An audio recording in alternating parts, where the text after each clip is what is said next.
Morning everyone. फेरि पनि जय मसी सबैजनालाई। म आज बहिनीलाई पुऱ्याउनु जाँदैछु, हेर्न सक्नुहुन्छ। यहाँ ग्लभ्स पनि भिजिसकेछ यस्तो जाडोले।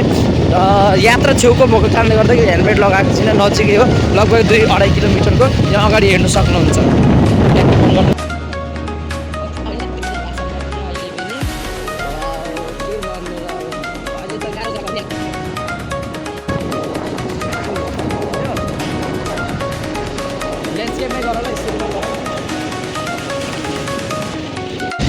वाउ साथी हेर्नुहोस्, यति मौसम ठन्डा छ कि के भन्नु अब तपाईँहरूलाई।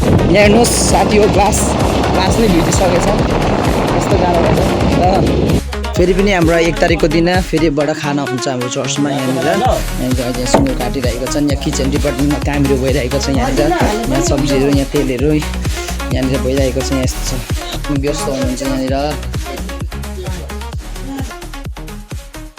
प्रार्थना गर्छु सबै विषय अनि जति पनि प्रार्थनाको विषयहरू सबै जति पनि हुनेछ सबै कुराको तपाईँको हातमा नै राख्दै माग्छु आज।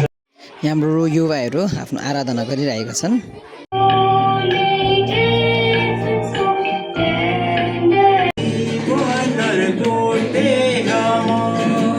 हामी गर्नुपर्दछ भनेको छ र यसरी जसरी ग्रीष्म ऋतु वर्षामा जसरी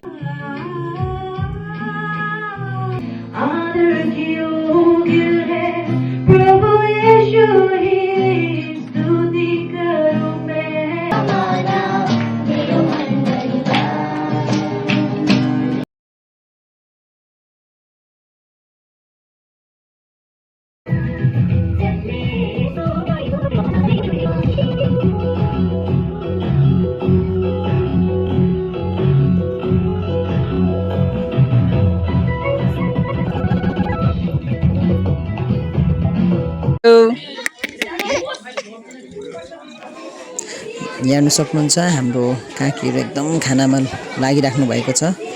एकदम आशिष पाएर प्रेम भोजको खानाहरू खाइराख्नु भएको छ उहाँहरूले। अनि हेर्नु सक्नुहुन्छ यता फेरि हाम्रो काका एकदमै काममा लगनशील हुनुहुन्छ, विश्वासमा पनि दरिलो हुनुहुन्छ।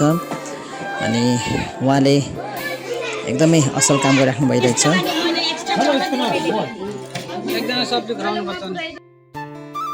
यहाँ फेरि पनि हेर्नु सक्नुहुन्छ हाम्रो नानीहरू एकदम खाना खानुमा व्यस्त छन्। उनीहरूलाई चाहिँ भुइँमै बसाइदिएको अप्ठ्यारो हुन्छ भनेर। हाम्रो यहाँ फुपू अनि फुपास एकैसाथ डाइनिङमा बस्नुभएको छ। यहाँ एकदमै रमाइलो भइरहेको छ प्रेम भोज।